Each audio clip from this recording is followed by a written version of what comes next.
যালিকাল কিতাবু লা রাইবা ফীহি হুদাল লিল মুত্তাকিন।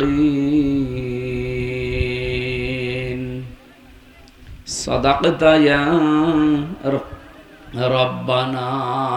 আল্লাহুম্মা সাল্লি আলা সাইয়্যিদিনা মাওলানা মুহাম্মদ ওয়া আলা আলি সাইয়্যিদিনা মাওলানা। এই এখানে দাঁড়িয়ে গল্প করে কারা? বসেন। বাংলাদেশের ঐতিহ্যবাহী জেলা কুষ্টিয়া খোকসা থানার অন্তর্গত শেখপাড়া বিহারিয়া একতারপুর বালক বালিকা হাফিজিয়া মাদ্রাসা এতিমখানার উদ্যোগে পঞ্চম বাৎসরিক তাফসিরুল কোরআন মাহফিল। শব্দটার সাথে কোরআন যুক্ত আছে। তাফসিরুল কোরআন মাহফিল, তাফসির মানে ব্যাখ্যা বিশ্লেষণ করা। কিসের? কোরআনের। বলেন তো কিসের? এই যে রমজান মাস চলছে, এই মাসে আল্লাহ এই কোরআন দিয়েছিলেন। আজকে মনে হয় 24 তারিখ নাকি? আর মাত্র 2 দিন পরে যে রাত আসতেছে 27শে রমজান, আমরা সবাই জানি যে ওই রাতেই আল্লাহ কোরআনে কারিম নাজিল করেছিলেন। ইন্না আনজালনাহু ফি লাইলাতিল কদরি। সুতরাং গুরুত্বপূর্ণ একটা জায়গায় এবং সময় আমরা বসে আছি এমন একটা বিষয় শোনার জন্য। যদিও আপনাদের প্রধান অতিথি বলছিলেন কষ্ট আসলেও হয়েছে। আমি তো এখানে 11টায় ওঠার কথা, আমি 11টার সময় এসে বসে আছি। আপনারা বলছেন না আপনি আশপাশে ঘরেন, এখানে জোহরের পরে আসবেন, আমাদের মেহমান আসতে দেরি হবে। আমার এখন আরেকটা অনুষ্ঠান ছিল কুষ্টিয়ায়, ওটা পেছিয়ে দিয়েছি। আপনারা মনে হয় সেই সকাল 10টা থেকে বসে আছেন, খাওয়া দাওয়ার চিন্তা নেই, এই জন্য আপনারা বসে আছেন। তাছাড়া অন্য মাস হলে তো ধরে রাখাও কঠিন হয়ে যেত। যাক, রহমতের সময় আমরা বসে আছি, আমাদের যেন কষ্টটা আল্লাহ লাঘব করে দেন। এ মাহফিলের সম্মানিত সভাপতির দায়িত্বে আছেন জনাব আমিরুল ইসলাম খান। এ মাহফিলের প্রধান অতিথি বিশেষ করে কুষ্টিয়া জেলার কৃতি সন্তান জনাব অবসরপ্রাপ্ত lieutenant general S M. Motiur Rahman Jewel সাহেব। ও রাজবাড়ী জেলার মানুষ না? দামাত বারকাতুহুমুল আলিয়া। বিশেষ অতিথি জনাব আফজাল হোসাইন, সাবেক ভাইস চেয়ারম্যান কুমারখালী উপজেলা পরিষদ। প্রধান মেহমান আলহাজ আনোয়ার খান। বিশেষ মেহমান নজরুল ইসলাম, আমিরে জামাত খোকসা উপজেলা। সম্মানিত পরিচালক ইঞ্জিনিয়ার হাফেজ মাওলানা সাইদুল ইসলাম। এটা ব্যতিক্রম না, হাফেজ মাওলানা হওয়ার পরে ইঞ্জিনিয়ার বৈজ্ঞানিক হওয়া যায়, এটা আমাদের দেশে নেই। আমি বিশ্বের অন্যান্য দেশে গিয়ে এগুলো পেয়েছি। মিশরে যান, ওমানে যান, মালয়েশিয়া যান, কোরআনের হাফেজ পাশাপাশি ইঞ্জিনিয়ার, কোরআনের হাফেজ পাশাপাশি পাইলট। আমাদের দেশের শিক্ষা ব্যবস্থায় কালচারটা নেই। নবীজির সবগুলো কাজ আমাদের জীবনের জন্য সুন্নাত, আমাদের জীবনের জন্য কি? এটা আপনারা বিশ্বাস করেন বা শোনেন, মানেন, এরকম কিছু তো নাকি? আপনাকে ঘুমাচ্ছে? আমি জানি এলাকায় অনেক অমুসলিম আছে, তাহলে আপনারা তো আর না, আপনারা ঘুমালে হবে। ওনারা ধর্ম যেহেতু এটা নেই, ওনারা ঘুমাক। তাহলে আমরা বলছিলাম যে অন্যান্য দেশের কালচারে এটা মেলে, কিন্তু বাংলাদেশে এটা নেই। তারপরেও যেহেতু উনি হাফেজ মাওলানা, এরপরে এবার ইঞ্জিনিয়ার, আল্লাহ রাব্বুল আলামিন তার এই ছোট্ট গোলামকে যেন কবুল করেন, বলেন আমিন। আমাদের শিক্ষা ব্যবস্থা ওইভাবে তৈরি করা দরকার। নবীজির সব কাজ যদি সুন্নাহ হয়, তাহলে বিশ্বনবী নিজে কোরআনের হাফেজ ছিলেন না ছিলেন না? বলেন না কেন? না, আমরা উম্মত হিসাবে যে যেখানে আছি, নারী হোক পুরুষ হোক, আমাদেরও হাফেজ হওয়া দরকার। আমি কি বেশি বলে ফেললাম? এটা যেহেতু আমাদের দেশে নেই এই কালচারটা, আমি অন্যান্য দেশে গিয়ে পেয়েছি। ওমানে রিকশা চালায় অথবা এই যে টেম্পো চালাচ্ছে, বাসে করে আমাদের নিয়ে যাচ্ছে, কোরআন শরীফ পড়ছে। জিজ্ঞাসা করলে নাম কি? আব্দুর রশিদ, নামের আগে হাফেজ। মানে একটা ড্রাইভার কোরআনের হাফেজ। এই জন্য এই নিয়মটা আমার মনে হয় পালন করা দরকার। শুধু হাফেজ না, কোরআনে কারিমকে বোঝারও ব্যবস্থা করা দরকার। আর এইটার জন্যই মনে হয় এলাকায় মাদ্রাসার প্রতিষ্ঠিত হয়েছে। এটা যেন যেভাবে দরকার ওইভাবে যেন। এটা কি খোকসা থানার ভেতরে না? হ্যাঁ, খোকসা থানার শেষের গ্রাম। আমার নিজের জন্ম এই জেলায় কুষ্টিয়া। বাংলাদেশ সহ বিশ্বের অন্যান্য জেলায় গেলে পরিচয় দিলে ভালো লাগে, কিন্তু ওই যে একটা জায়গা আছে বাংলাদেশে যেখানে গাঁজা খায় পুলিশ পাহারা দিয়ে, এই কারণে একটু কেমন কেমন লাগে।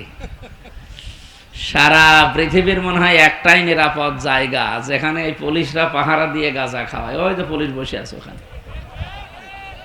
খাওয়া ওনাদের দায়িত্ব ওইটা। কিন্তু আমরা যারা খাই তাদের তো বিবেক নষ্ট হয়ে গেছে। নেশা দ্রব্য যত বিষয় আছে সরকার 0 টলারেন্স দিয়েছে, এরপরও এগুলো আসে কি করে? এতদিন যাই হোক এসেছে, এখন যেন আর না আসে। কারণ এতদিন যারা নিয়ে আসতো, আপনারা জানেন আমাদের পাশের প্রতিবেশী যারা, এখান থেকে সোনা, আমার বাংলাদেশ থেকে সোনা যায়, রূপা যায়, তামা যায়, ভালো ভালো জিনিসগুলো সব পাচার হয়ে যায়। আর ওখান থেকে আসে বাবা, ডাল আর ওই যে গাঁজা। গাঁজা কি, আমি জেলখানায় ছিলাম 3টা বছর। একদিন জেলার এসে একজনকে দেখি পিটাচ্ছে। কি হয়েছে স্যার? বলছে এই শয়তান জেলখানার ভেতরে গাঁজা গাছ লাগিয়েছে। গাঁজা গাছ লাগালো কি করি? ওরে জিজ্ঞাসা করছে তুই গাছার গাছ লাগালি, বেশ পেলি কোথায়? স্যার আমি কোর্টে গিয়েছিলাম, আমারও তো কিছু হিতাকাঙ্ক্ষী আছে। আসার সময় ওরা কিছু পোটলা দিয়েছিল, ওই যে পিজন ভ্যানে এভাবে ছুঁড়ে মারে, আমি একটা ধরেছিলাম। তো একটা ধরার পরে দেখি ওর ভেতরে কিছু বিষ আছে। এখন জেলে ঢোকার সময় তো পরীক্ষা করে ঢোকায়, এমনকি মেশিনে তুলে দেয়, স্ক্যান করে, কি করা যায়। তখন মুখের ভেতরে নিয়েছে, মুখের ভেতরে দাঁতের ওই মাড়ির কোণে এমনভাবে রেখেছে মেশিনে ধরা পড়েনি। ভেতরে নিয়েছে, ওই বোতল দেয় পানি খাওয়ার জন্য, বোতলের মুখ কেটে ফেলে দিয়ে ওখানে মাটি ভরাট করে ওর ভেতরে বীজ লাগিয়েছে। 2 মাস। বলছে স্যার দেখেন কত বড় হয়েছে। হিন্দু জেলার ছিল তো দেবদুলাল, উনি বলছে বেটা শয়তান, পুলিশ তোরে গাঁজা খাওয়ার কারণে জেলে দিল, তুই জেলের ভেতরে এসে গাঁজার গাছ লাগালি, তোরে তো স্বর্গে দেওয়া লাগবে। আমাদের সারা বাংলাদেশ সহ বিশ্বের একটাই নিরাপদ জায়গা যেটা আমাদের জন্মভূমি কুষ্টিয়া, সেখানে পুলিশে পাহারা দিয়ে গাঁজা খাওয়াচ্ছে। এটা আমার মনে হয় বন্ধ হওয়া দরকার। বাংলাদেশে যেহেতু অনেক কিছু সংস্কার চলছে, এইটাও সংস্কার করে এখানে আল্লাহর ওলি যদি উনি হয়ে থাকে, ওনার কবরটা সংরক্ষণ করে রাখেন। মানুষ দেশ বিদেশ থেকে আসবে, ওনার আল্লাহর কাছে ক্ষমা চাবে। কি কথা বলেন? এখানে নবীজির মতো দামি কবর পৃথিবীতে আছে, তো ওনার কবরে এভাবে কি গাঁজা খায় কেউ? সুতরাং এইগুলো ইসলাম নয়। ইসলামের নাম নিয়ে যদিও তারা করে, আল্লাহ রাব্বুল আলামিন আমার এই দেশকে, আমার এই জাতিকে যেন রক্ষা করেন, বলেন আমিন। আমরা জানি আজকের প্রধান অতিথি যিনি আছেন এখানে, মতিউর রহমান জুয়েল সাহেব, উনি আমাদের বাংলাদেশে এখন যিনি সেনা প্রধান আছে, এই জায়গায় ওনার থাকার কথা ছিল, কিন্তু কপালে নেই। জালেমদের দুর্বিসন্ধির কারণে ওই জায়গায় যেতে পারেননি। আল্লাহ রাব্বুল আলামিন তাকে দুনিয়া আখিরাতে যেন আরো বড় মর্যাদা দান করে। আমি তো বাস্তবতা শুনেছি এবং জানি উনি আমাদের এখন বাংলাদেশের সেনা প্রধান থাকার কথা। তো কপালটা মনে হয় আলহামদুলিল্লাহ। মঞ্চে বসা যারা, বিশেষ করে আমার এই পরিচিত ভাই সাইদুল ইসলাম আসাদ, সাইদ ভাই সহ সামনে বসা মুসলমান ভাইরা, পর্দার আড়ালের সম্মানিতা মা এবং বোনেরা, আমি আসার সময় শুনছিলাম এলাকায় অমুসলিম বেশি, হিন্দু ভাইরা আশপাশে অনেক গ্রামে আছে, তারা অন্য যারা এসেছেন অন্য ধর্মের তাদেরকে ওয়েলকাম জানাচ্ছি। কালকে আজকের এই অনুষ্ঠান শুধু মুসলমানদের জন্য না, এটা মুসলমানদের জন্য না, মানুষের জন্য। যেহেতু আপনারাও মানুষ, আশপাশে যদি এসে থাকেন আপনাদেরকে ওয়েলকাম জানাচ্ছি, আসেন। কোরআনে কারীম এটা যেহেতু সবার জন্যে, পৃথিবীর অন্যান্য ধর্মগ্রন্থের মতো না এটা, যে তাদের ধর্মীয় গুরু ঠাকুর পুরোহিত ছাড়া কেউ পড়তে পারবে না। না, কোরআন শরীফ সবার জন্য ওপেন। আপনি এর কাছে আসবেন, যদি মানুষের মন নিয়ে আসেন, আল্লাহর কসম আপনাকে আল্লাহ হেদায়েত দিয়ে দেবে। এই এখানে কথা বলা যাবে না ভাই, বসেন বসেন, পরে যাবেন। মানুষ মারা গেছে 3 ঘন্টা। ঠিক আছে, যান যান যান, আপনার তো অনেক 3 ঘন্টা বসে আছে, একজন মারা গেছে, তারপরেও ছেড়ে দিলাম, যান। সম্মানিত কুষ্টিয়াবাসী বা রাজবাড়িবাসী, আমরা 2 জেলার, যেহেতু বর্ডার 2 জেলার মানুষ এখানে আছি।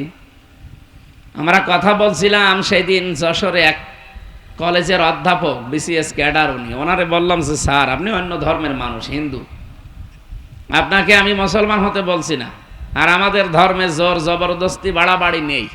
যদি এটা থাকতো আপনাকে আমরা পিটিয়ে মুসলমান বানিয়ে ফেলতাম, কারণ আমাদের দেশে 96% আমরা মুসলমান, আর অন্য জাতি আছে মাত্র 4%। আমরা যদি বাড়াবাড়ি করি, জবরদস্তি করি, কেউ এই দেশে অন্য ধর্মে থাকতে পারবে? পিটিয়ে মুসলমান বানিয়ে ফেলবো না?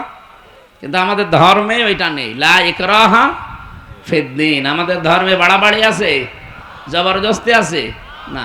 লা ইকরাহা ফিদ্দীন, লাকুম দীনুকুম ওয়ালিয়া দীন। আপনার ধর্ম আপনি পালন করেন, আমারটা আমি পালন করব, কিন্তু বাধা দেওয়া যাবে না। এই বাধা দেওয়ার সংস্কৃতি এতদিন ছিল। সামনে যদি এদেশে ইসলাম আসে, এই দেশে আর কোন ধর্মের মানুষের অধিকার নিয়ে ছিনিমিনি খেলা হবে না, খেলতে দেওয়া হবে না। আলাকাদ কাররামনা বানি আদম, আমি বনি আদম সন্তানকে সম্মান দিয়েছি। আল্লাহ কি বলেছেন যে আমি মুসলমানকে সম্মান দিয়েছি? এই জন্য অন্য ধর্মের যারা আছেন ভয় পাবেন না, চিন্তায়ও থাকবেন না। আপনারা এই মুসলিম দেশে আমানত আমাদের কাছে, আমরা যতটুকু নিরাপদ তার চাইতে 100 গুণ বেশি নিরাপদে থাকবেন আপনারা। এতদিন জুজুর ভয় দেখিয়েছিল, ওই ভয়টা এখন কেটে যাবে ইনশাআল্লাহ। গোবিন্দ পরামানিক কয়েকদিন আগে ঘোষণা দিয়েছে, আপনারা শুনেছেন, আপনাদের হিন্দু নেতা, উনি জানিয়েছে এই দেশে যদি ইসলাম আসে আমরা সবচাইতে বেশি নিরাপদে থাকতে পারবো। কারণ এটা আগস্টের 5 তারিখের পরে অলরেডি প্রমাণ হয়ে গেছে। এদেশের মুসলমানেরা মন্দির পাহারা দিয়েছে, মুসলমানেরা হিন্দুদের বাড়িঘর পাহারা দিয়েছে। এই কথা বলে না কেন? কিছু মানুষ দুর্বিসন্ধি করে এই সংখ্যাগুরু এই নাম তৈরি করে রাজনৈতিক ফায়দা শুধু লুটেছে। এটা আর সামনে হতে দেওয়া হবে না, সেই পরিস্থিতি অলরেডি বাংলাদেশে তৈরি হয়ে গেছে। আমি কলেজের ওই অধ্যাপক, উনি শঙ্কর শিকদার, বললাম যে স্যার, আপনাকে আমি জোর করি না, আপনি আমাদের ধর্মীয় গ্রন্থ একটু বুঝে শুনে পড়বেন। বাংলাটা আপনাকে দেয়, ইংরেজিটা দেয়, যে ভাষায় পারেন আপনি পড়েন। উনি মাত্র 3 মাস বুঝে শুনে পড়েছেন কোরআনে কারিমের বাংলা অর্থটা, যেহেতু বিসিএস ক্যাডার তো জ্ঞানী মানুষ। 3 মাস পরে দেখে নিজের থেকে মুসলমান হয়ে গেছে। এই জন্য অন্য ধর্মের যারা আছেন আপনাদেরকেও কোরআন শোনার জন্য আহ্বান জানাচ্ছি, ওয়েলকাম করছি। হাত্তা ইয়াসমা কালাম আল্লাহ সুম্মা আবলিগহু মা'মানা। আল্লাহ তাআলা বলেন, যখন মানুষ কোরআন শুনতে আসবে, যদি অমুসলিমও আসে, নিরাপদে শোনার ব্যবস্থা করে দেবেন, এবং শোনা হয়ে গেলে তারা যেন নিরাপদে বাড়ি যেতে পারে, এই ব্যবস্থাও করা লাগবে। এ নির্দেশ কার?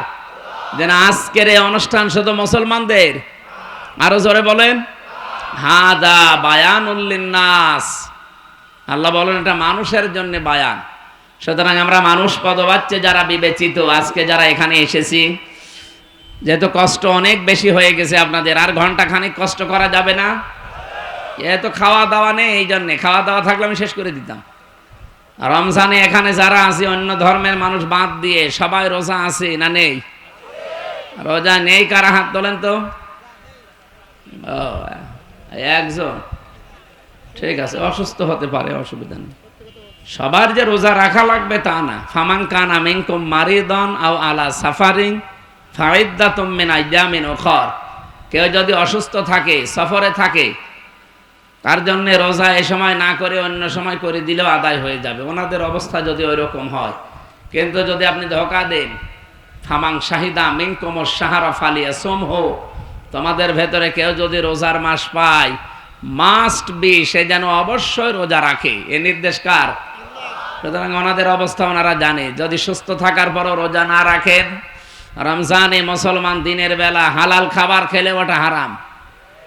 কি কথা বলবি না? আপনারা যদি এই অবস্থা থাকেন, সামনে 11 মাস বাকি আছে, যে কোনো সময় 30টা রোজা আপনাকে করা লাগবে। রোজা কোনো মাফ, নামাজ মাফ না? আছে মাফ নেই মানে? মেয়েদের যে শরীর খারাপ হয় 3 দিন 5 দিন 7 দিন মাসে 10 দিন, এই সময় যদি নামাজ না পড়ে পরবর্তীতে আবার ওই নামাজ কাজা করা লাগে না। ওদের নামাজ জীবনের মতো ওই 10 দিন মাফ। কিন্তু রোজা এটা যদি এই 3 দিন 5 দিন 7 দিন করতে না পারেন, আপনার জন্য কিন্তু মাফ নেই। বাকি 11 মাসের ভেতরে এই যে কয়টা রোজা নষ্ট হবে, ভাঙ্গা পড়বে, আপনাকে মাস্ট বি করে দেওয়া লাগবে। কত বড় গুরুত্বপূর্ণ জিনিস দেখেছেন আল্লাহর বিধান। যারা রাখতে পারেন না অবশ্যই কিন্তু রেখে দিয়েন, নয়তো আপনি কিন্তু জবাব দিতে পারবেন না। 2017 সাল ইউশোনারি ওসামি, একজন জাপানের বিজ্ঞানী, উনি চিকিৎসা বিজ্ঞানের উপরে নোবেল পেয়েছে স্বাস্থ্য নিয়ে গবেষণা করে। ওনার যে গবেষণা অটোফেজি, আপনারা হয়তো নাম শুনতে পারেন। উনি চিন্তা করলেন, এই যে একাধারে মানুষ খাবার খায়, মানুষের শরীরে প্রায় 2 কোটি কোষ আছে, কোষ যেগুলো রক্তকে কন্ট্রোল করছে। প্রায় 5.5 কেজি রক্ত আমাদের শরীরে প্রবাহমান, 226 কিলোমিটার বেগে রক্তগুলো মাথা থেকে পা পর্যন্ত প্রবাহিত হচ্ছে। এগুলোকে রিফাইন করার জন্য যেগুলো গুরুত্বপূর্ণ ভূমিকা পালন করে তার নাম কোষ। তার নাম কি? এগুলো কয়টা? 2 কোটির উপরে আল্লাহ বানিয়ে দিয়েছে। কিন্তু একাধারে মানুষ যখন খাবার খেতেই থাকে, তখন ওই কোষ পাশে আরো কিছু বৃদ্ধি হতে থাকে অতিরিক্ত। এই যে এখানে ফসল আপনারা লাগিয়েছেন, এটা মনে হয় রসুন না পেঁয়াজ? এ পেঁয়াজ আসল যেটা, ওর পাশে আগাছা নেই? এ কথা বলছেন না কেন? পেঁয়াজে আপনি সার দেন তাও হতে চায় না, আর আগাছা যত কাটেন আরো বাড়ে। আগাছা পরগাছার জ্বর বেশি না কম? ফসলের চাইতেও বেশি। তো এখন যেহেতু কোষগুলো আল্লাহর তৈরি করা, বাকি যেগুলো বৃদ্ধি হয় ওগুলোর জোর তুমি এত বেশি বেড়ে যায় যে আসল জিনিস নষ্ট হয়ে যায়। উনি চিন্তা করলেন এই কোষগুলো তো ক্ষতিকারক। শরীরের ভেতরে রক্তে প্রায় 5 প্রকার ক্যান্সার হয় আর 2 প্রকার টিউমার হয়। এই অতিরিক্ত কোষগুলোর দ্বারা মানুষের ভেতরে 2টা ক্ষতির সম্ভাবনা সবচাইতে বেশি। একটা হচ্ছে হয় তার ক্যান্সার হবে রক্তে, অথবা টিউমার হবে। এই রোগ থেকে তো মানবতাকে বাঁচানো লাগবে, মানব জাতিকে। চিন্তা ভাবনা করে উনি এই অটোফেজি আবিষ্কার করেছিলেন। আমরা যেটাকে সিয়াম বা রোজা বলে ডাকি। উনি দিলেন যে 29 দিন থেকে 30 দিন যদি কেউ দিনের বেলায় 12 থেকে 14 ঘন্টা না খেয়ে থাকতে পারে, আল্লাহর তৈরি করা আসল কোষগুলো তখন ক্ষুধার্ত হয়ে যায়। ও তখন খাবার পায় না, ওই আশপাশে অতিরিক্ত বৃদ্ধি হওয়া কোষগুলো তখন খেতে আরম্ভ করে। 29-30 দিনে খেতে খেতে আপনাকে একেবারে সাবাড় করে সুস্থ করে দেয়। তখন ক্যান্সার এবং টিউমার থেকে আপনি বাঁচতে পারেন। চিন্তা করলেন এই তথ্যটা ধর্মীয় কোনো গ্রন্থে আছে কিনা দেখি। 257টা রাষ্ট্র আছে পৃথিবীতে, 4,500 ধর্মের লোক আছে দুনিয়ায়। যে যে ধর্ম পালন করে প্রত্যেক ধর্মে আলাদা আলাদা ধর্মীয় গ্রন্থ আছে। আমরা যেমন মুসলিম, আমাদের ধর্মীয় গ্রন্থের নাম কি? বলেন বলেন। এরকম নাম করা 27টা ধর্মীয় গ্রন্থ এক জায়গায় করে মিলিয়েছেন, দেখি এই তথ্য পাওয়া যায় কিনা। সর্বশেষ তিনি পেয়েছেন কোরআনে কারীম, মুসলমানদের ধর্মীয় কিতাব, সূরা বাকারা 184 নম্বর আয়াতের শেষের অংশে আল্লাহ রাব্বুল আলামিন বলেন, ওয়াং তাসুমু খায়রুল লাকুম ইন কুনতুম তা'লামুন। তোমরা যদি রোজা রাখতে পারো, সিয়াম সাধনা আসতে পারো, তাহলে তোমাদের জন্য ভালো হবে, উপকার হবে। এই যে খায়রুল লাকুমের ব্যাখ্যা তিনি দিয়েছেন যে কি উপকার হয়। এখানে 27টা কারণ তিনি দিয়েছেন। আমি তো আর বিজ্ঞানী না যে আপনাদের ওইগুলো বোঝাবো। আমি তাফসীর করার জন্য বুঝেছি, একটা ইঙ্গিত দিলাম শুধু, যে রমজানুল মোবারকে যারা রোজা রাখেননি তারা নিজেরই ক্ষতি করছে। যারা রেখেছেন রোজা, অনেকে বলে হুজুর আমার গ্যাস, আমি থাকতে পারি না। এটা একটা ডাহা মিথ্যা কথা। রোজা রাখলে গ্যাস আরো ভালো হয়। যারা বলে আমার ডায়াবেটিস, আমি রাখতে পারি না, আরে ভাই ডায়াবেটিস আপনার কি আমার চাইতে বেশি? আমি জেলখানায় 3টা বছর যেহেতু ফাঁসির কন্ডেম সেলের ভেতরে ছিলাম, 24 ঘন্টা তালা লাগানো, মানসিক একটা টেনশন, এরপরে যোগাযোগ বিচ্ছিন্ন। এই কারণে আমার ডায়াবেটিস হয়ে গেছে। আমার ডায়াবেটিসও অনেক ছিল, 27। অথচ রোজা রেখে এই কয়দিনে মাপ দিয়ে দেখলাম 8 নেমে এসেছে। কোথায় 27, কোথায় 8, অথচ কিছু খায়ও নি। এই জন্য আল্লাহ যে জানিয়েছেন রোজা রাখলে তোমাদের জন্য ভালো হবে, উপকার হবে, তোমরা সুস্থ থাকতে পারবে। পৃথিবীর অন্যান্য নবীদের দিকে তাকান, যেই নবী যত বেশি এই রোজার মতো বিধানটা পালন করেছে সেই লোকটা তত বেশি সুস্থ ছিল। এই পৃথিবীতে সবচাইতে সুস্থ মানুষের তালিকায় আপনি নাম পাবেন হযরত নূহ আলাইহিস সালামের। কার? আপনারা কি ঘুমিয়ে গেছেন? জবান খুলে বলেন, কোন নবীর নাম বললাম? নূহ আলাইহিস সালাম। হযরত নূহ আলাইহিস সালাম বছরে মাত্র 2টা দিন বাদ দিয়ে 363 দিনই তিনি রোজা রাখতেন। এই জন্য পৃথিবীতে আপনি তালিকা দেখবেন সবচেয়ে বেশি সুস্থ মানুষের তালিকায় উনি ছিলেন। তাহলে রোজা রাখলে মানুষ যদি দুর্বল হয়, অসুস্থ হয়, রোগী হয়, উনি অসুস্থ হয়ে যেতেন না? এই জন্য রোজা রাখবেন, আপনি সুস্থ থাকতে পারেন, অনেক কিছু থেকে আল্লাহ আপনাকে বাঁচিয়ে দেবে। 2 নম্বরের তালিকা পেয়েছে হযরত দাউদ নবী। তিনি একদিন পর একদিন রোজা রাখতেন, বছরে তিনি 6 মাস রোজায় রাখতেন। আমাদের যেহেতু ওই রকম 1 বছর 6 মাস না, মাত্র 1 মাস। কয় মাস? টিউমার থেকে, ক্যান্সার থেকে নিজের শরীরকে বাঁচাতে চাইলে রোজার বিকল্প কোনো বিধান এখন আর পৃথিবীতে নেই। কারণ প্রত্যেকটি জিনিস রেফাইন করার জন্য একটু জিনিসপত্র লাগে, তেল মোবিল দেওয়া লাগে, বিশ্রাম দেওয়া লাগে মেশিনের। আমাদের শরীরে যেগুলো 5 পত্র কাজ করছে এর বিশ্রাম দেওয়া লাগবে না? আপনি ছাগলের মতো খেয়ে যাবেন, তো বিশ্রাম পাবেন কোথায়? এই জন্য তো খাবারেরও একটা লিমিট আছে। খাবার খাওয়ার আগে 3টা সুন্নত পালন করা লাগে। কয়টা? 1 ভাগ খাবার, 1 ভাগ পানি, আর 1 ভাগ হজম হওয়ার জন্য খালি রাখতে হবে। নবীজি বলেন, আমার উম্মতেরা যদি এই সুন্নাত মেনে খাবার খায় কোনদিন তাদের পেট বুকের উপরে উঠবে না। আর আমরা এমন উম্মত, বুক নেই, খালি পেট। এই কথা বললেন না? আপনি দেখেন সারা বাংলাদেশে এমন এমন মানুষও ছিল যাদের বুক ছিল না, খালি পেট। পেটের ভেতরে শুধু খাবার পাবেন না, ব্রিজ, কালভার্ট, কাবিখার, গম, চাল, সব। এমন এমন পেট হয়তো তাদের, আমি কয়েকজনের দেখেছি আখেরি ভড়ি। মেয়েরা ওদের পেট দেখে লজ্জা পায়। আল্লাহ, ছেলে মেয়ে হয় আমাদের আর পেট হয় এর। সুতরাং আমরা ভড়ি বানাতে চাই না, আমরা বুক বানাতে চাই। প্রত্যেক নবীর বুক ছিল বড়, পেট ছিল ছোট, কারণ তারা ওই সুন্নত পালন করত। কি কথা বোঝেন? আজকে থেকে কি এরকম খাবেন ছাগলের মতো 3 ভাগ করে খাবার খান। মানুষ না খেলে মরে যায়, কম খেলে মরে যায় আমরা পাইনি, বেশি খেলে মরে, এই খবর পাননি? সুতরাং আপনার নির্ধারিত যেহেতু রিজিক লেখা আছে, ওই রিজিকটা যেন মরণ পর্যন্ত যায়। আপনি খেয়ে যদি এখনই 1 বছরে সব শেষ করে ফেলেন, 10 বছর বাঁচবেন? আশা করছি খাবারের এই সুন্নতটা পালন করলে আমাদের গ্যাস্ট্রিক, আলসার, বিভিন্ন পেটের যে পীড়াগুলো হয় এগুলো থেকে আল্লাহ আমাদেরকে বাঁচাবেন নবীর সুন্নতের কারণে। আমরা রমজানুল মোবারকে কোরআন আল্লাহর বাণী সবার জন্যে, মানুষের সম্মান যেহেতু আল্লাহ বাড়িয়েছেন, এখানে শুধুমাত্র মুসলমানদের সম্মান আমি বাড়িয়েছি এ কথা কোরআনে আল্লাহ দেননি, দিয়েছেন ওয়ালাকাদ কাররামনা বানি আদম। সূরা বানি ইসরাঈল ৭০ নম্বর আয়াতের প্রথম অংশে আছে। আল্লাহ রাব্বুল আলামিন বলেন, এই পৃথিবীতে যত সৃষ্টি আমার আছে সব চাইতে সম্মান দিয়েছি আমি মানুষদেরকে। এই জন্য যে ধর্মের লোক আপনি হন না কেন, আপনি যেহেতু মানুষ, আপনাকে আমরা সম্মান করি বা করব। কি মসজিদে নববীতে নবীজি বসে আছেন, একটা লাশ যাচ্ছিল সামনে দিয়ে, নবীজি সঙ্গে সঙ্গে দাঁড়িয়ে গেলেন। সাহাবীরা বলে, হে হুজুর আপনি দাঁড়ান কেন, ওটা তো ইহুদির লাশ। বিশ্ব নবী বলেন, সাহাবীরা লোকটা ইহুদি তাতে কি, লোকটা তো আল্লাহর বান্দা। সুবহানাল্লাহ বলতে পারেন না?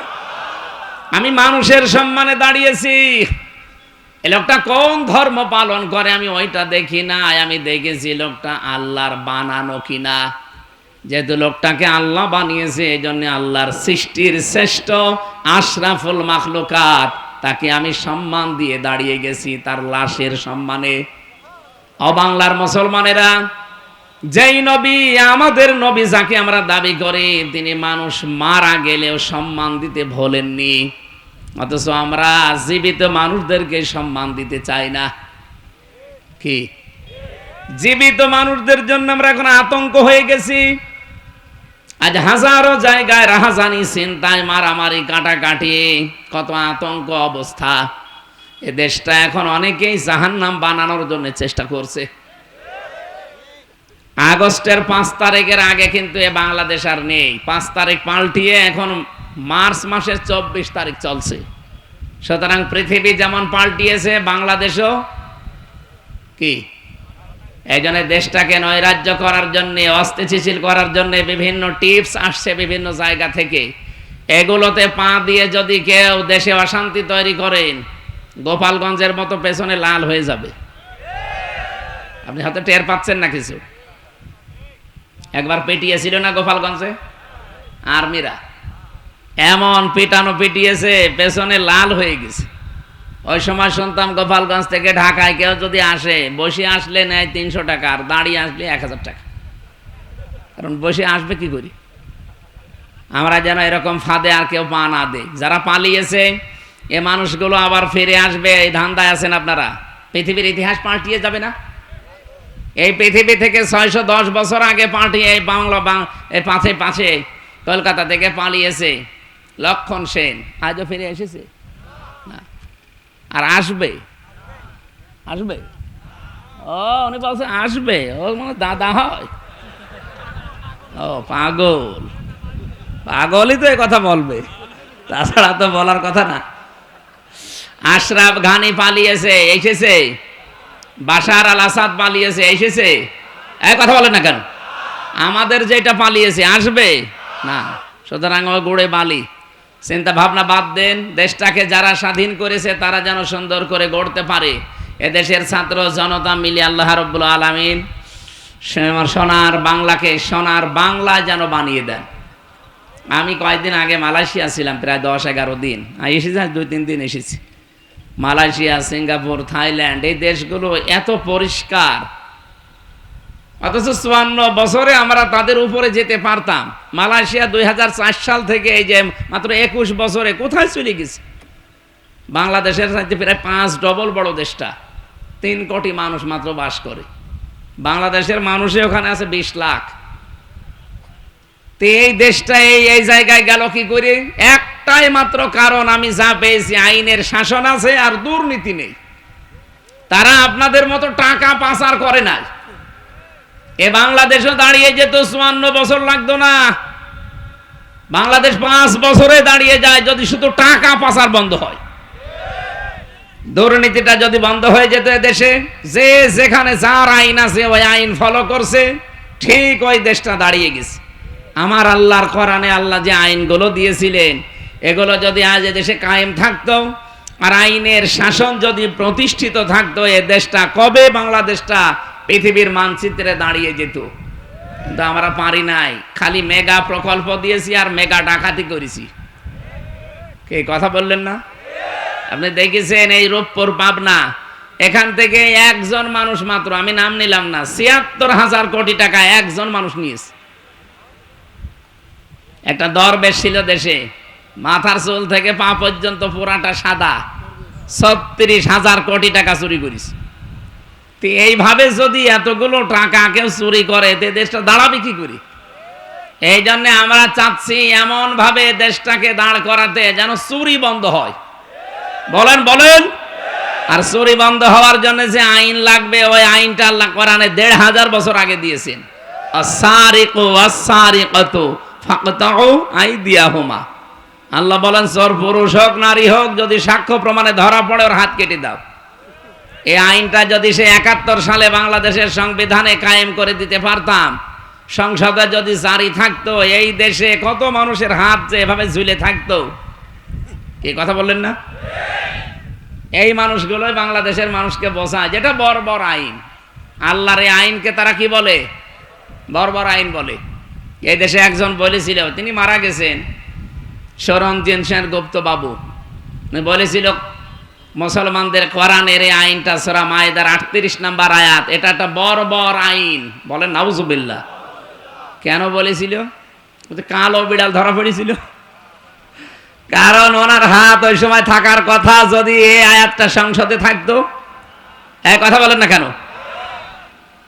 আমার ছোট দাদা সৌদিতে থাকে, নরমাল কোচে চুড়ি, হঠাৎ ওর পেটে গন্ডগোল। ওই সিরাজগঞ্জের গোল চত্বরে গাড়ি থামবে, বনপাড়া নাটোরে পার হওয়ার পরে ড্রাইভারকে বলছে, ভাই গাড়ি থামান, আমি নেমে যাব। ড্রাইভার বলছে, না, এ গাড়ি থামবে না, তোমার যদি বেশি অসুবিধা হয় তো পেছনে বসে বসে আল্লাহ আল্লাহ করো।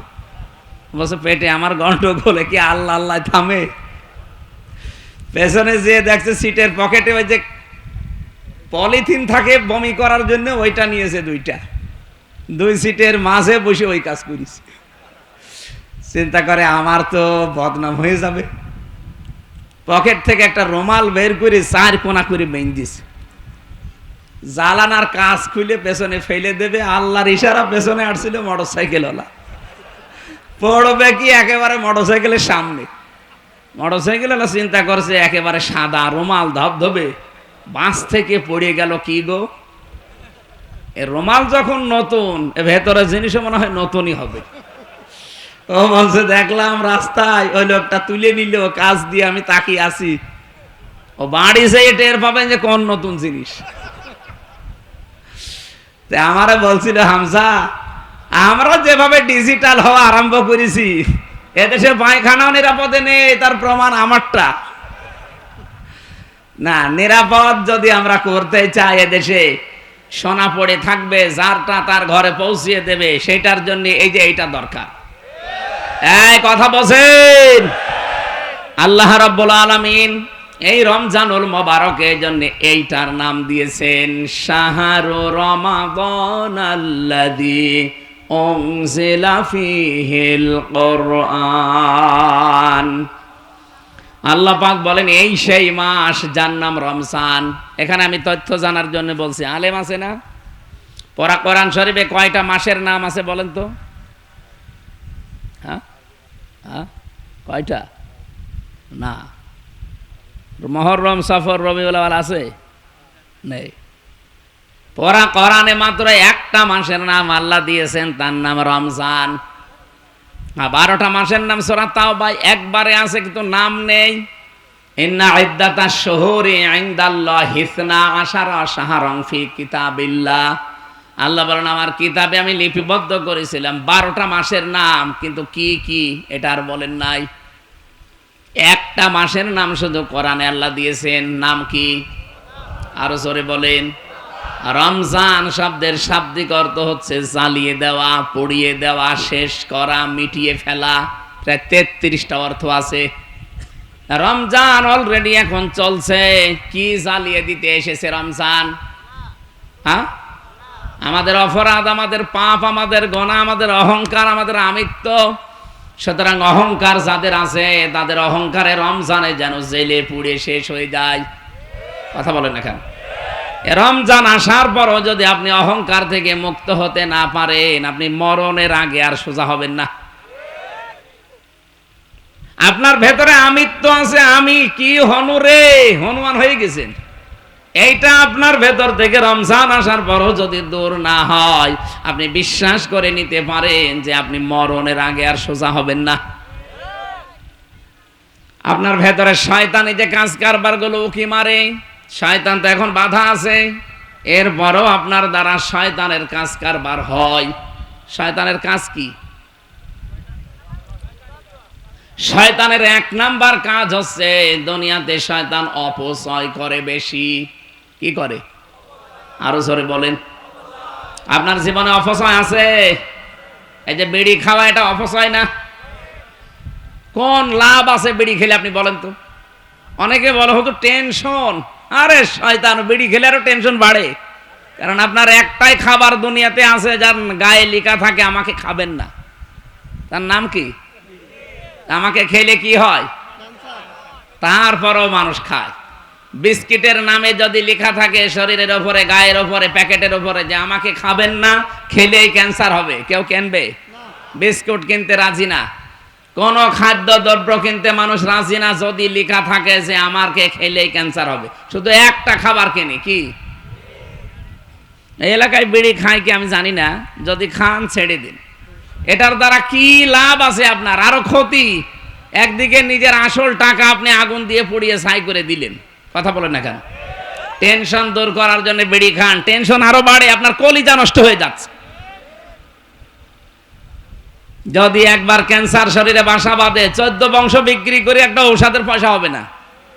সুতরাং এই মহামারী এবং ভয়ঙ্কর এই মারাত্মক রাস্তায় যেন আমরা কেউ পা না দেই। যারা খান আজকে থেকে আল্লাহকে ভয় করে ছেড়ে দেবেন। কারা কারা ছেড়ে দেবেন হাত তোলেন তো। এই একজন বিড়ি খায়, ঠিক আছে। এই এলাকা তো অনেক ভালো দেখছি, হিন্দু হলেও ভালো আছে। আমার ভাইরা, শয়তানের 1 নাম্বার কাজ আমরা বলছিলাম অপচয় করা। ইন্নাল মুবাদ্দিরিনা কানু ইখওয়ানাশ শায়াতিন। অবশ্যই যারা অপচয় করে এরা আর মানুষ থাকে না, এরা শয়তানের ভাই হয়ে যায়। বলেন নাউজুবিল্লাহ। ও কুষ্টিয়া রাজবাড়িবাসী, ভালো করে শোনেন। পৃথিবীতে যত গুনাহ আছে, যত অপরাধ আছে, সে জেনার মতো গুনাহ হোক, মানুষ হত্যা করার মতো অপরাধ হোক, কিন্তু আল্লাহ কোনো অপরাধীকে বলেন নাই শয়তানের ভাই। শুধু একটা অপরাধীকে আল্লাহ বলেছেন শয়তানের ভাই, সেটা হচ্ছে যারা, বলেন বলেন আরো জোরে বলেন। এই যে কত যুবক মানুষ আছে তারা অপচয় করে চোখের। চোখের অপচয় কি? এই যে মোবাইলে, কম্পিউটারে, ল্যাপটপে এমন এমন দৃশ্য দেখে যেটা চোখের অপচয়। না, এরকম দৃশ্য এলাকায় হয় না? কত মানুষ নিজের যৌবনকে নষ্ট করে ফেলছে এই সমস্ত উল্টা পাল্টা সিরিয়াল দেখে। সুতরাং আজকে থেকে অপচয় রোধ করা লাগবে। কথা বলছেন? যেটা নিজের সামনাসামনি মানুষ দেখলে আপনি লজ্জা পান আর নিজে নিজে দেখলে আনন্দ পান, এইটা থেকে বিরত থাকা লাগবে। এই মোবাইলে মানুষের এমন এমন দৃশ্য তৈরি করা আছে যেটা নিজে দেখলে আনন্দ পায় আর অন্য দেখলে লজ্জা পায়, শরম পায়। এমন দৃশ্য মোবাইলে নেই? যার আছে এখনই ডিলিট করেন, নাই তো আমি কিন্তু একজনের মোবাইল চাইবো। নেন, করেন করেন তাড়াতাড়ি, এক্ষুনি ডিলিট করা লাগবে। যেটা নিজে দেখলে আনন্দ পান, ভালো লাগে, অন্য দেখলে লজ্জা লাগে, এইটাই হারাম। এক্ষুনি এটা ডিলিট করেন আল্লাহর ভয়ে। দেখেন তো কেউ ডিলিট করছে কিনা। এমন একজনের মোবাইল এখান থেকে আমি চাবো না, লজ্জায় পড়ে যাবেন, তাড়াতাড়ি করেন। আমার এর ভেতরে বিশ্ববিদ্যালয়ের স্যারদের প্রায় 1000 লেকচার আছে। আমার স্যারদের লেকচার ছাড়া এখানে আর কিছু নেই। আর আপনার মোবাইলে তো শুধু কিরণমালা আর কটকটি। আশা করছি এটা ছেড়ে দেবেন ভাই। রমজান এসে যদি আপনি এই অপচয়গুলো বন্ধ করতে না পারেন, তা আপনি আবার কবে ভালো হবেন? আপনার কি গ্যারান্টি আছে যে কি একেবারে সেই 41 সাল পর্যন্ত আপনি বেঁচে থাকবেন? অনেকে তো ধারণা ছিল যে আমি যাই করি বেঁচে থাকবো, মনে আছে আজরাইলের সাথে কন্টাক্ট নিস। তাছাড়া এই গ্যারান্টি সে দেয় কি করে যে আমার ভীষণ মিশন 41 সাল? 1 সেকেন্ডের যেখানে আমাদের গ্যারান্টি নেই, আর মানুষ দেয় কত সাল? আপনি কি কিছু বুঝলেন নাকি আন্দাজে? ঠিক আছে, অপচয় বন্ধ করা লাগবে। শরীরের অপচয়, সময়ের অপচয়, মন মানসিকতার অপচয় হচ্ছে আমাদের। অপচয় যেখানে, এ কাজটা মানুষের না, কার? শয়তানের। বলেন কার? 2 নম্বরে শয়তানের কাজ হচ্ছে অশ্লীলতা তৈরি করা। জান্নাত থেকে আদম আর হাওয়াকে শয়তান বের করে দেবে, এই উদ্দেশ্য শয়তানের ছিল না। শয়তানের প্রথম উদ্দেশ্য ছিল আদম আর হাওয়াকে উলঙ্গ করবে, তাদের লজ্জা স্থান দেখবে। বলেন নাউজুবিল্লাহ। সুতরাং আজ যারা যৌনতা ছড়াতে ভালোবাসেন, নিজের গোপন অঙ্গগুলো মানুষকে দেখে আনন্দ পান, ভালো লাগে, আপনার শান্তি লাগে, আপনি বুঝবেন আপনি আর মানুষ নেই, আপনাকে শয়তান দখল করে ফেলেছে। আজকের জুয়েল সাহেব যদি বাড়িতে যে সালাম দেন, ওনার স্ত্রী বের হয়ে বলছে শোরের বাচ্চা, ওনার রাগ হবে না? জ্ঞানী মানুষ হলে রাগ করার কথা না। চিন্তা করবে আমার শিক্ষিতা বউ, একটা ধার্মিক মেয়ে, ভালো বংশের মেয়ে আমি বিয়ে করলাম, কোনদিন আমার মুখের উপরে চোখ তুলে কথা বলে না বউ, আর আজকে আমি ভালো বুঝে সালাম দিলাম আর আমারে গালি দেয়, তাও খারাপ গালি, শুকুরের বাচ্চা বলে। অবশ্যই আমার বউরে জিনে ধরেছে। কিসে ধরেছে? কারণ স্বাভাবিক নেই। স্বাভাবিক থাকলে তো মুখের উপরে চোখ তুলে কথা বলাও সম্ভব না, আর গালি দেয়। আপনি রমজান পেয়েছেন, কোরআন পেয়েছেন, অশ্লীলতা যদি ছাড়তে না পারেন, আপনি বিশ্বাস করেন আপনি কিন্তু আর মানুষ নেই। শয়তান আপনাকে দখল করে নিয়েছে, এখন আপনি নিজেই শয়তান হয়ে গেছেন। কারণ শয়তানের কাজ অশ্লীলতা ছড়ানো, যৌনতা ছড়ানো। এক কথা বলেন না কেন? যারা নিজের বউ, মেয়ে, বেটার বউ, বোন, মা, এদের সুন্দরী চেহারাকে মানুষকে দেখিয়ে শান্তি পান, আপনি সত্যি বিশ্বাস করেন আপনি দাজ্জুস, আপনি শয়তান। একটু সুন্দর হলে আরো সুন্দর করে সাজায়, বিউটি পার্লারে নিয়ে সাজিয়ে মোটরসাইকেলে নিয়ে যায় খোকসায়, মানুষকে দেখায় যে জিনিস আমার আছে। তো জিনিস আপনার আছে, আমি কি করব বলেন? আপনার জিনিস আপনি দেখবেন। এই কথা বলেন না কেন? এই কাজ বন্ধ হওয়া লাগবে ভাই। রমজান এসেছে আমাদেরকে সংযমী করার জন্য, পরিবর্তনের জন্য। এই সমস্ত পরিবর্তনগুলো যদি 11 মাস আপনি পরিবর্তনের সিস্টেম নিতে না পারেন, তো রমজান এসেই যাবে, রমজান চলে যাবে, আপনার কিছুই হবে না। কি কিছু হবে না? হবে না। শয়তানের আরো কাজ আছে। শয়তান হচ্ছে অহংকারী। আমার যতটুকু ধারণা, যারা এই 2024 সালের 5 আগস্টে পালিয়ে গেছে, একটা মাত্র কারণ, তারা অহংকারী ছিল। এক কথা বলেন না কেন? আপনি একটা জায়গা দেখান তো যেখানে তারা অহংকার করে নাই। ইউনিয়নের মেম্বার থেকে শুরু করে একেবারে সংসদের যিনি দায়িত্বে, প্রত্যেকটি জায়গায় দেখেন যে যেখানে ছিল সেখান থেকে তার ক্ষমতার অহংকার দেখিয়েছে। কেউ বসেছিল এলাকায়? কেউ বসেছিল? একটা চেয়ার পেলেই মনে হচ্ছে চেয়ারের গরমে এসে, যে যখন চেয়ারে থাকে সে তখন গিয়ারে থাকে। এই যে আমি এখন চেয়ারে আছি না, আমিও গিয়ারে আছি। স্যার এখন চেয়ারে আছে না, উনিও গিয়ারে আছে। কিন্তু চেয়ারে যারা বসে তাদের স্মরণ করা দরকার, পৃথিবীর কোন চেয়ার স্থায়ী না। কথা বলেন না কেন? যেখানে যে চেয়ারে বসেন না কেন, সঙ্গে সঙ্গে আগে মনে রাখবেন যে আমাকে এখান থেকে ওঠা লাগবে। আমি এই যে বসলাম, চেয়ার আমাকে কিন্তু কানে কানে বলেছে যে বেশি সময় না, মাত্র 1 ঘন্টা 1.5 ঘন্টা, এরপরে নেমে যাওয়া লাগবে। কি কথা বলেন না কেন? কারণ এরপরে এমন এমন ব্যস্ততা, এমন এমন শিডিউল করা আছে যেখানে যাওয়াই লাগবে। যদি এখন শুরু হওয়ার কথা কুষ্টিয়া শিল্পকলা, সেটা বাদ দিয়ে এখানে করছি, এখানে 1-1.5 ঘন্টা লস হলে ওখানে যে ওঠা লাগবে না? ওই চেয়ারে বসে কি আমি একেবারে রাত 10টার মধ্যে থাকতে পারবো? মাগরিবের পর আমার আর একটা অনুষ্ঠান আছে। যে চেয়ারেই বসে, পৃথিবীর কোন চেয়ার কারো জন্য স্থায়ী।